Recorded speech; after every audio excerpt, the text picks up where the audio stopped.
Ya, chicos, buenas noches con todos. Estoy haciendo el tema de relaciones métricas en dos videos, ya que son bastantes fórmulas, el teorema de las proyecciones, Euclides, el teorema de Stewart, la ley de cosenos, el teorema de Apolonio, el teorema de Herón y faltan más teorías. Entonces, el teorema de relaciones métricas en los triángulos oblicuángulos son unas fórmulas un poco extensas que también se cumplen en triángulos rectángulos. En realidad se cumplen en cualquier triángulo, ¿ya? Entonces vamos a empezar a ver, concéntrate. No te olvides, si no estás suscrito a mi canal, suscríbete por favor. Y me harías un favor si compartes mis videos por tu Facebook. Bien. Relaciones métricas significa establecer fórmulas entre los elementos de una figura, ¿ya? En este caso vamos a establecer fórmulas con los elementos de los triángulos oblicuángulos. ¿Qué son triángulos oblicuángulos? Son los triángulos que no tienen ángulo recto. O sea, tienen puros ángulos agudos menores que 90 o tienen ángulos obtusos mayores que 90. Esos son triángulos oblicuángulos. Pero en realidad el título no es tan correcto, ya que estas relaciones métricas, ya que esta fórmula también se puede usar en triángulos rectángulos. Les aclaro eso porque a veces uno ve un triángulo rectángulo y no quiere usar la fórmula. Y sí se cumple, con esa aclaración. Solo que el título lleva ese nombre, relaciones métricas en triángulos oblicuángulos o relaciones métricas en triángulos no rectángulos. Pero ya sabes, lo puedes aplicar así sea rectángulo. Primer teorema. Teorema de las proyecciones. Quiero recordarte qué es proyección, ¿ya? En este dibujo te voy a recordar qué es proyección. Mira, acá tenemos un segmento AB y una recta L. Pues todo segmento tiene sobre la recta una proyección. Se llama proyección a algo así como una sombra, que aparece gracias cuando tú trazas las perpendiculares.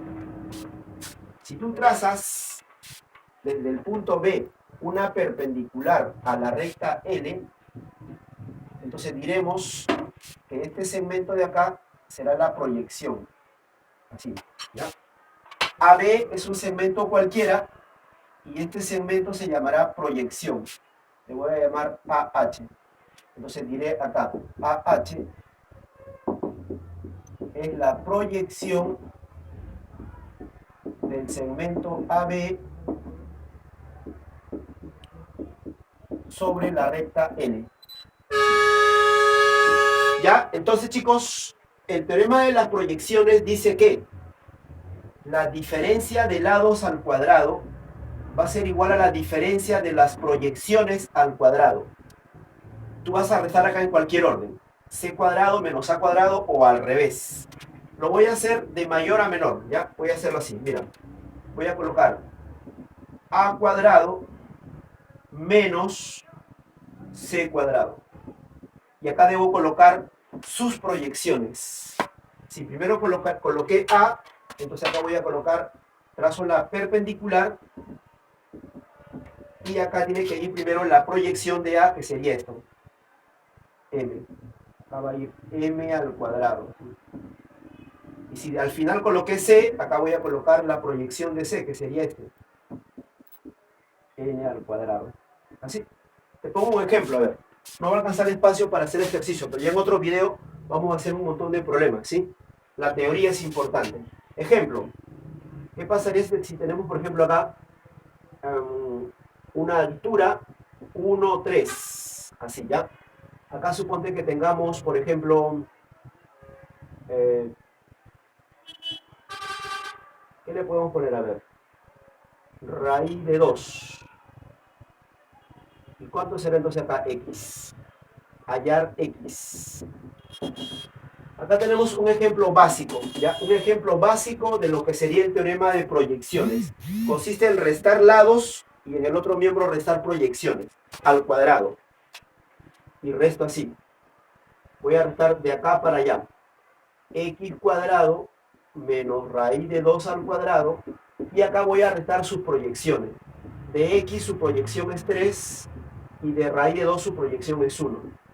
Entonces sería así.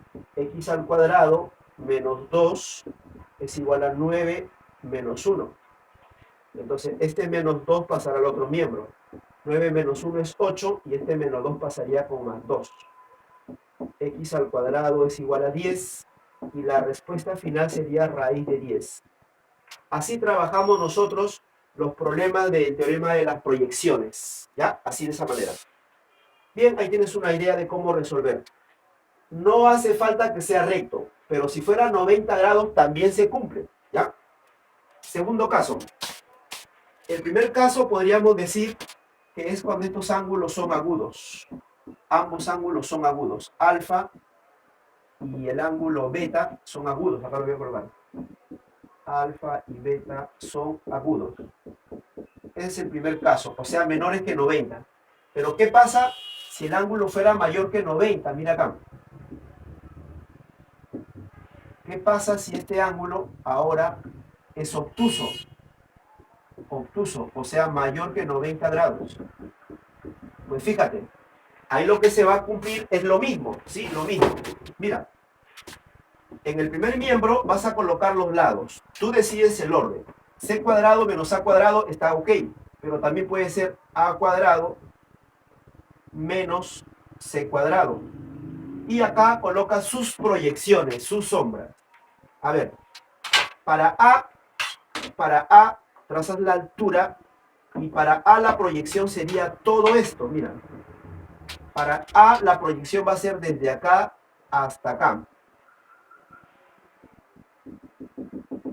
Como A es todo, la proyección será todo esto, que sería M, que va por acá. Así. Pero en cambio para C, su proyección solo es esto. N. Así. ¿Ya? Repito, sea triángulo acutángulo, sea triángulo obtusángulo, en el primer miembro siempre irán los dos lados, A cuadrado menos C cuadrado, A cuadrado menos C cuadrado. En el segundo miembro van a ir sus sombras. La sombra de A es M, todo, y la sombra de C es N. Listo, chicos. Así de simple, ¿ya? Bien.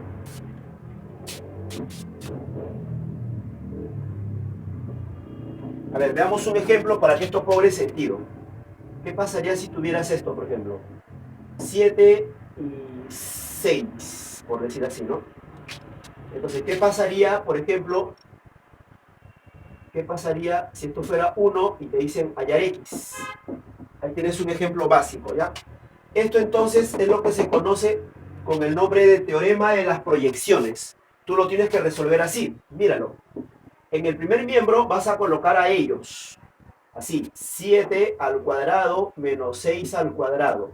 Pero en el segundo miembro vas a colocar a estas proyecciones. X es la proyección de 7 y 1 es la proyección de 6. Así se hace. Acá sería 7 al cuadrado 49, 6 al cuadrado 36, x cuadrado menos 1. Acá sale 49 menos 36, restas y va a salir 13. Este menos 1 pasa con signo más y tendrías que 14 es igual a x cuadrado. Por lo tanto, la respuesta va a ser raíz de 14. Acá tienes un ejemplo básico de lo que es el teorema de proyecciones. Bien, bien chicos, conclusión, en cualquier triángulo, la resta de cuadrados de dos lados siempre va a ser igual a la resta de sus proyecciones, cada uno al cuadrado.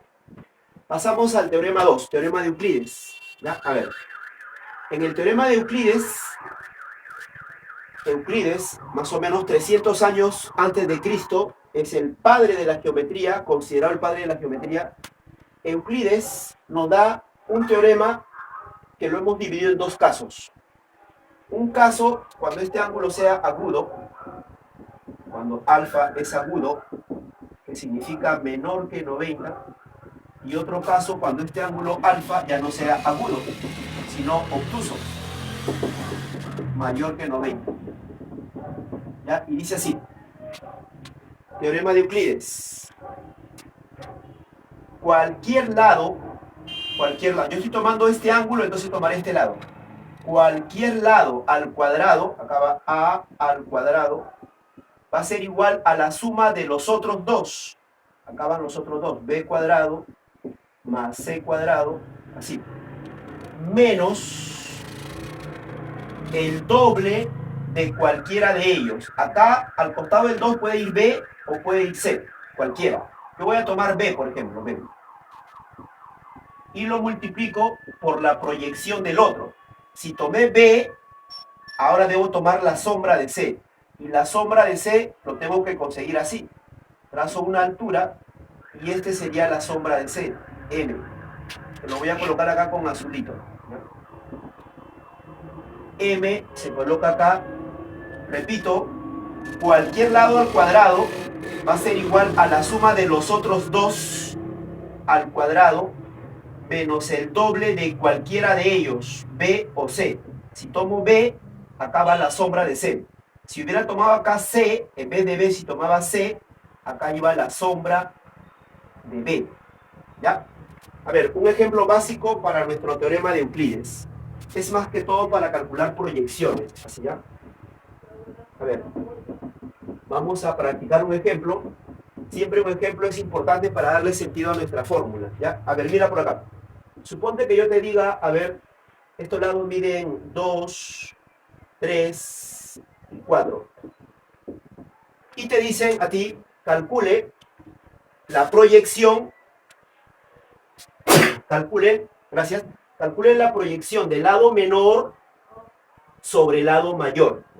Entonces, si queremos calcular la proyección del lado menor sobre el lado mayor, tenemos que primero trazar una altura y este segmento de acá se llamará la proyección. Entonces, para calcular esa proyección del lado menor sobre el lado mayor, tenemos que usar nuestro teorema de Euclides, que va a ser así, mira. Generalmente, si la proyección está a la izquierda, tenemos que empezar con este lado que está acá. Si te preguntaran la proyección de la derecha, empezarías con el lado de acá, ¿ya? Siempre, acuérdate eso. Entonces, si quiero calcular m, diré 3 al cuadrado debe ser igual a la suma de los otros. Los otros son 2 al cuadrado y 4 al cuadrado, menos el doble de cualquiera. Ese cualquiera va a ser el 4, por la proyección de 2. La proyección del otro sería m. Así es el teorema de Euclides.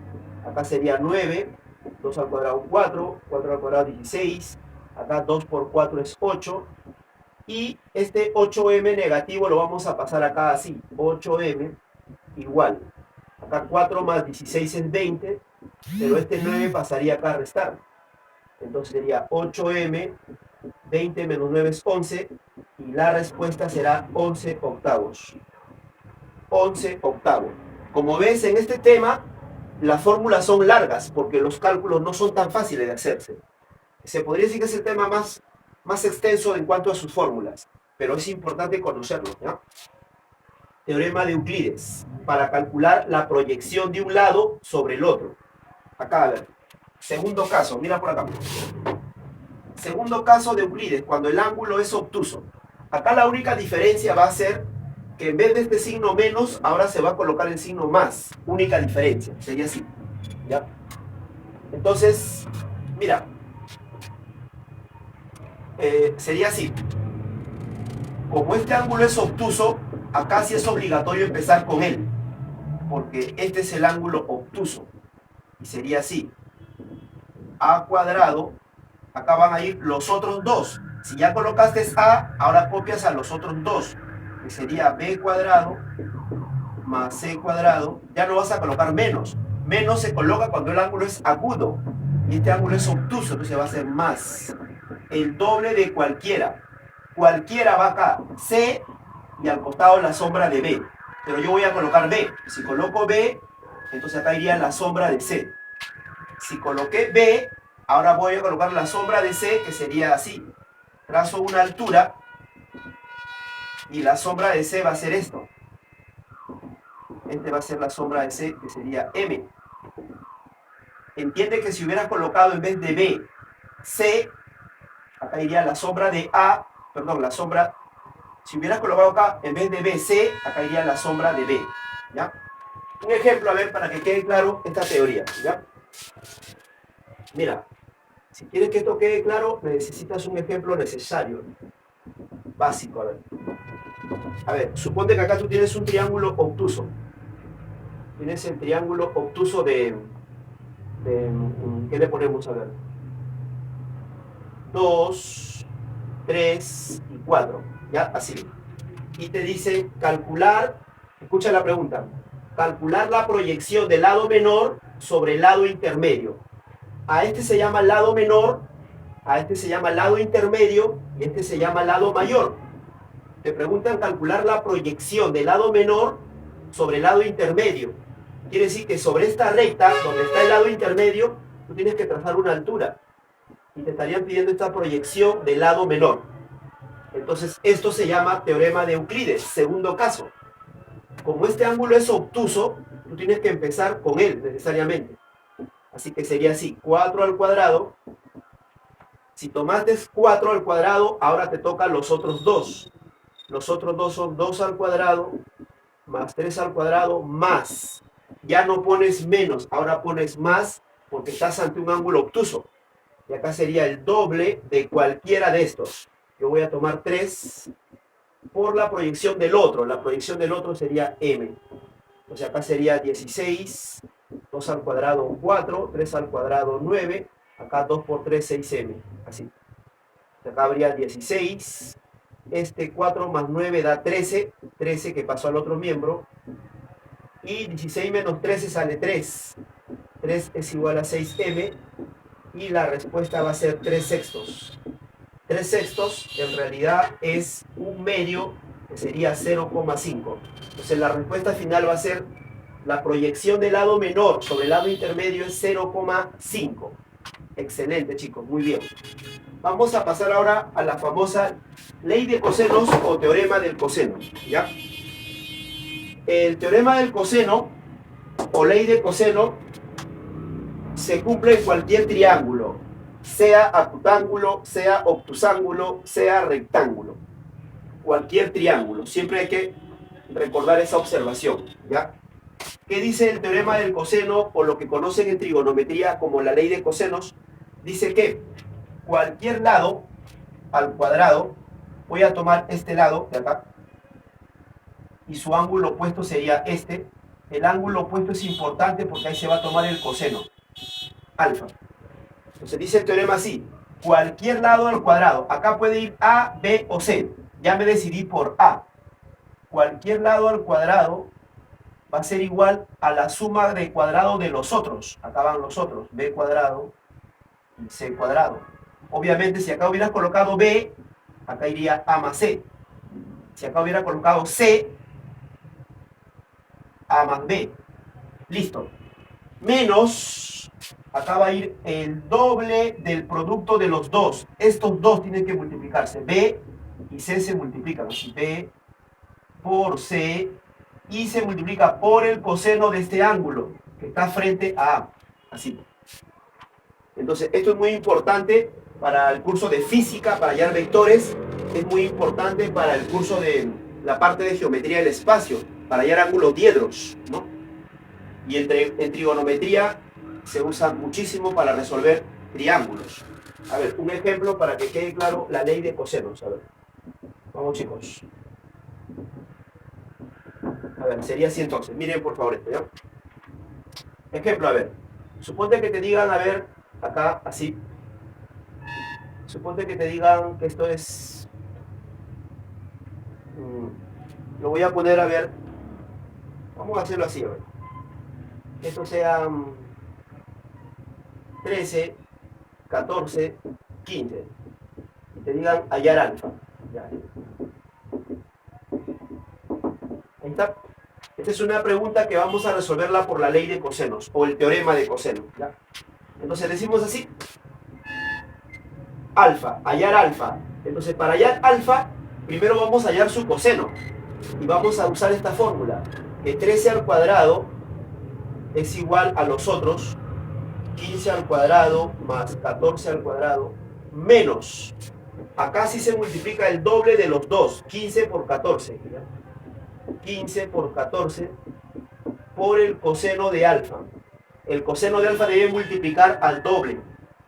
Entonces vamos a operar. 13 al cuadrado es 169. 15 al cuadrado. ¿Cuánto es 15 al cuadrado? 15 al cuadrado es 225. Verifiquen. 14 al cuadrado, 196. Acá 2 por 15 por 14. ¿Cuánto será 2 por 15 por 14? A ver, 2 por 14 es 28. 28, 280 más 140. Esto va a ser entonces 300, 420. Coseno de alfa. ¿Ya? Esta parte negativa la pasamos al otro miembro con signo positivo, que sería así. Vamos a hallar alfa. ¿Ya? Sería 420 coseno de alfa va a ser igual. Acá sumamos 225 más 196. A ver, 5 más 6, 11. Llevo 1, 2 más 9, 11, más 1, 12. Llevo 1, 2 más 1, 3, más 1, 4. Menos, este 169 pasa para acá, 169. Está pasando con negativo. Entonces tendríamos así. Tendríamos 420 coseno de alfa. Acá al restar, a ver, 11 menos 9, 2. Acá 1, 11 menos 6, 5. Y 3 menos 1, 2. Y entonces vamos a hallar el coseno de alfa. El coseno de alfa va a ser 252 entre 420. A ver, hay que simplificarle. ¿Qué le podemos simplificar a eso, no? A ver, tiene mitad, tercia, cuarta. ¿Qué más tiene? Le podemos sacar también sexta, ¿no? Etcétera. Hay muchas cosas que se le pueden simplificar. A ver, le voy a sacar sexta, ¿ya? Novena tendrá o paso a paso, mitad, a ver. Mitad, 100, mitad de 2, 1, mitad de 5, 2, mitad de 12, 6. Mitad 210. Así. Le puedo sacar tercia. A ver, saquemos tercia. Tercia de 12, 4. Tercia de 6, 2. Tercia de 21, 7. ¿Está? Entonces el coseno de alfa va a ser igual. Acá tú le puedes sacar séptima. Séptima 6, séptima 10. Y el 6 y el 10 tiene mitad. Mitad 3, mitad 5. Oh, notable. 3, 5. Si el coseno de alfa es 3 quintos, si el coseno es 3 quintos adyacente sobre hipotenusa, quiere decir que alfa vale 53 grados. Entonces el ángulo alfa es 53 grados. Así usamos la ley de coseno, chicos, ¿ya? No se preocupen que vamos a hacer un video especialmente para ejercicios de este tema. Ahora solo estamos colocando ejemplos básicos. Vamos pues ahora a practicar el teorema de Stewart. ¿Ya? Nos calmamos un poquito. El teorema de Stewart, que sirve para hacer cálculos de Sevianas, es una fórmula un poco extensa, pero importante, especialmente para los que postulan a la UNI, la Universidad del Callao, y para los que tienen que hacer sus exámenes en los colegios, que también se usa bastante. ¿Eh? A ver.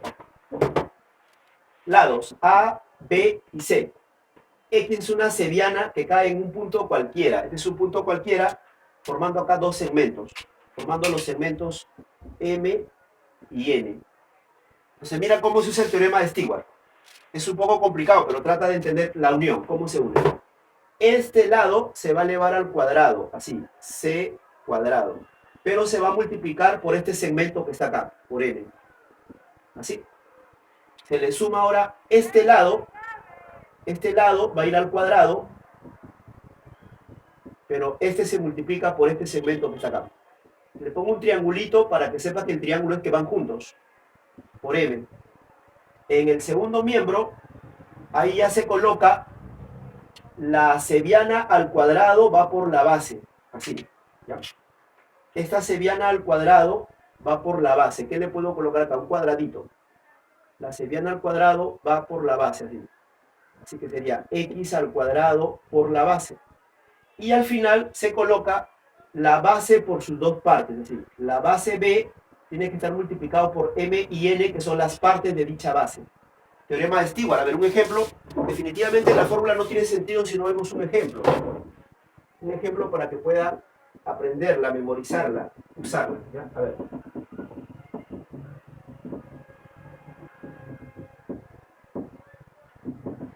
Muy bien, chicos. Sería así, a ver, un ejemplo básico. A ver, mira, sencillo nada más. Suponte que te dé este ejemplo que está acá. ¿Ya? A ver. Vamos a calcular esta seviana. ¿Ya? Que le voy a poner, a ver, 2, 1, 3. ¿Qué le puedo poner? A ver. Que sea 4 puede ser azar, ¿ya? A ver. Quiere entonces, a ver. Esta es una pregunta simple. Lado 2, lado 4. Este lado también se conoce. Este lado también vale 4, ¿ya? 2, 4, 4. 2, 4, 4. Hallar la cebiana. Mira entonces. Primero tienes que memorizar esto. Y si no lo memorizas, practícalo para que luego lo memorices. Sería así, ¿ya? Él va con él. Este va con esto. Pero el 2 va al cuadrado, así va. 2 al cuadrado por 3, nada más. Ahora, este va con este. El lado va al cuadrado. 4 al cuadrado por 1. Por 1. En el segundo miembro va la cebiana con la base, que sería la cebiana al cuadrado por la base. Y al final se coloca la base total por sus dos partes. O sea, 4 por 1 por 3. Así. Miren chicos, entonces, lo que vamos a hacer, ¿ya? Acá sería 2 al cuadrado, 4 por 3, 12. 4 al cuadrado, 16. Por 1, 16. Acá sería x al cuadrado por 4. X al cuadrado por 4. Y acá sería 4 por 1, 4 por 3, 12. Entonces fíjense lo que va a pasar. Que este 12 se va con este 12 y va a quedar 16 igual a x cuadrado por 4. Cuarta, tiene cuarta. Y te quedaría x al cuadrado igual a 4. Y la respuesta es que la cebiana vale 2. El teorema de Stewart. Interesante, ¿no es cierto? Bien, ¿qué pasaría? A ver, ¿qué pasa cuando la cebiana aparece dentro de un isósceles? Si tu cebiana aparece dentro de un isósceles, ahí la cosa es más fácil. ¿Por qué? Porque estos lados serían iguales. Se usaría la misma fórmula, solo que como A y A son iguales, la fórmula se va a reducir a algo pequeñísimo. Y la fórmula va a quedar así. La cebiana al cuadrado va a ser igual. El producto de lados, esto se multiplica con esto. A por A cuadrado, menos el producto de segmentos, M por N. Interesante, el teorema de Stewart para triángulos isósceles. Un ejemplo, a ver, ¿ya? Un ejemplo para que cobre sentido nuestra fórmula. A ver, mira por acá. Suponte que yo te diga, este triángulo es isósceles. A ver, ¿qué le podemos poner?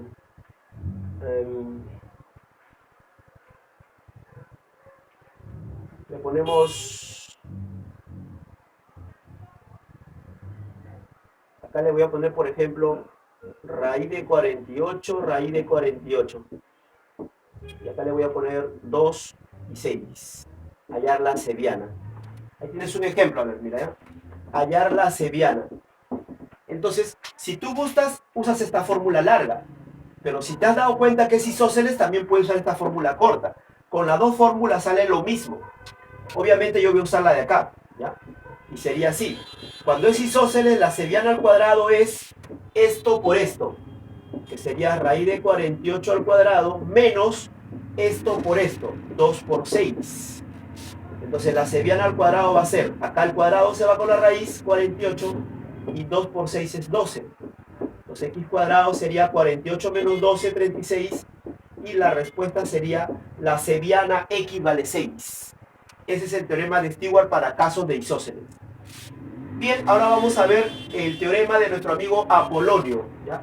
Apolonio, que sirve para calcular teorema de la mediana, cálculo de la mediana. Vamos a verlo por acá.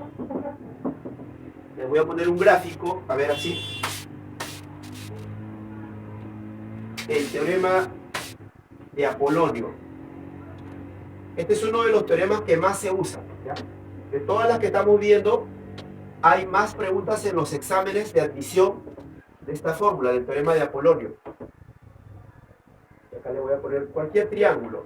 Esto se cumple en cualquier triángulo. A ver, C, acá le voy a poner A, ¿ya? A, C, y a la base le vamos a poner B. Bien, entonces el teorema de Apolonio se usa para calcular la longitud de la mediana, sea cual sea el triángulo, ¿ya? Esta es una mediana, lo que quiere decir que estos segmentos son iguales, y este sería nuestra mediana M, así, ¿ya? Tiene un gran parecido a esta fórmula, porque en realidad el teorema de Apolonio se demuestra por el teorema de Stewart. ¿No? Bien, en el primer miembro solo se van a colocar estos lados. Lo que pasa que acá, como estos segmentos son iguales, le voy a poner, ya le puse M, pero mejor le pongo X a la mediana. ¿Ya? Le voy a poner X para que tenga relación con esto. Por si acaso la mediana también es una cebiana, porque la cebiana cae en cualquier punto, y el punto medio es cualquier punto. Entonces, si estos segmentos son iguales, al ser M igual a N se cancelan. Por eso que la fórmula va a quedar así. En el primer miembro van estos dos. Va C cuadrado solito y A cuadrado solito. Es como si yo te dijera, borra N, borra M. Profesor, ¿por qué lo tengo que borrar? Porque son iguales. Son iguales. Acá solamente va 2 veces la mediana al cuadrado. Y acá iría la base al cuadrado, pero sobre 2. La base tiene que estar al cuadrado y sobre 2. Si tú intentas reemplazar acá, vas a darte cuenta que la demostración es facilísima. A ver, un ejemplo. Un ejemplo. ¿Qué pasaría si yo te digo, por ejemplo, calcular la mediana acá? Así. ¿Qué te puedo poner acá? Por ejemplo, 2, 3 y 4. Calcular la mediana. Hagámoslo, ¿ya? ¿Cómo haces para calcular la mediana? Pues mira, tienes que reemplazar acá. Si quieres la mediana, vas a colocar así, 2 al cuadrado más 3 al cuadrado, respetando esta fórmula. Acá va 2 veces la mediana al cuadrado y al final va la base. Esta base 4 va al cuadrado, pero siempre sobre 2. Así sería la mediana. Acá sería 2 al cuadrado 4, 3 al cuadrado 9, 2x al cuadrado. Acá 4 al cuadrado 16. Pero 16 entre 2 da 8. Acá sería 4 más 9, 13. Este 8 va con negativo. 2x cuadrado. 13 menos 8 sería 5, igual a 2x cuadrado. Bien, para hallar x, ahora hay que sacar raíz. Para que salga más rápido, vamos a hacer un artificio. Mira este artificio. Le multiplico por 2 y le multiplico por 2. ¿Por qué le multiplica por 2, profesor? Para que 2 por 2 se haga 4. Es que 4 tiene raíz. Entonces acá quedaría así. 2 por 5, 10. 2 por 2, 4x cuadrado. Y puedo sacar raíz, ¿no? Acá raíz sería 2, raíz sería x, acá sería raíz de 10. Quiere decir que este 2 pasaría a dividir. El 2 va a pasar a dividir y entonces la respuesta final va a ser raíz de 10 sobre 2. Así quedaría la respuesta. Así, ¿ya?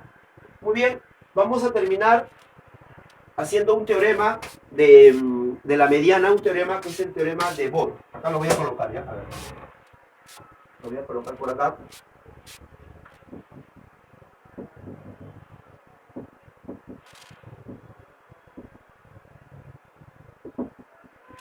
Listo. Vamos a colocar acá 6.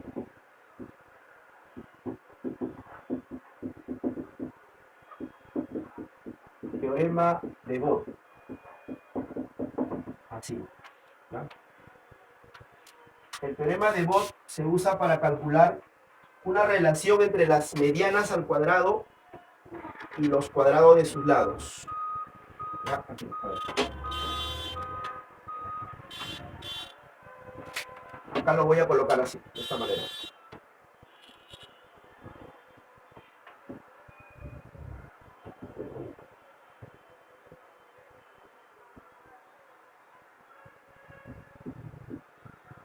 El teorema de Bode dice que acá van las medianas. Las medianas, mediana x, mediana y, mediana z al cuadrado, son como 3. Pero los lados, a cuadrado más b cuadrado más c cuadrado, es como 4. Y eso se cumple acá así. Cualquier triángulo, ¿ya? En cualquier triángulo, mira acá. Entonces, los lados al cuadrado siempre van a ser proporcional a 4. O sea, me refiero, este lado al cuadrado, más este lado al cuadrado, más este lado al cuadrado. Listo. A cuadrado más b cuadrado más c cuadrado siempre es como 4. Pero las medianas son como 3. ¿Y quién sería x? X sería esta mediana. Esta sería x. mediana X. ¿Quién sería Y? Y sería esta mediana que está acá, Y. ¿Y quién sería Z? Z sería toda esta mediana. Entonces, teorema de Bott. La suma de cuadrado de las medianas es como 3 y la suma de cuadrado de lados es como 4. Se demuestra reemplazando esta fórmula 3 veces, porque a cada mediana le tendrías que aplicar esto. Le demuestras aplicando esto 3 veces, para X, para Y, para Z. Una vez que lo tengas escrito 3 veces, lo sumas y así sumado demuestras pues el teorema de Bott, ¿ya? Entonces de esa manera. Muy bien chicos, entonces no te olvides por favor de suscribirte. Hemos terminado. Ayúdame por favor a que este canal crezca. Te pido el favor de que cada video que tú lo veas y si te gusta, ponle un like, manda un comentario, compártelo y lo más importante, si puedes compártelo en tu Face para que gente que tú conozcas también pueda pues apreciar todas estas clases que son en realidad muy valiosas para mucha gente. Ayúdame a crecer, sé que tú me estimas, me quieres como yo también a ti y así que vamos a trabajar en equipo, ¿sí chicos? Voy a hacer la continuación de este video porque nos faltan más teorías y también otro video para más problemas, así que cuídense mucho. No se olviden que hay un seminario mañana, parece que va a ser de acuerdo a hay una encuesta en la comunidad de YouTube. Si ustedes ponen en la encuesta que quieren un seminario, haremos mañana un seminario y también el martes. No te olvides que todos los martes tenemos seminario a las 8 de la noche, ¿ya? Tal vez lo cambiamos para el jueves. Vamos a ver, vamos a hacer una encuesta. Cuídense chicos. Hasta luego.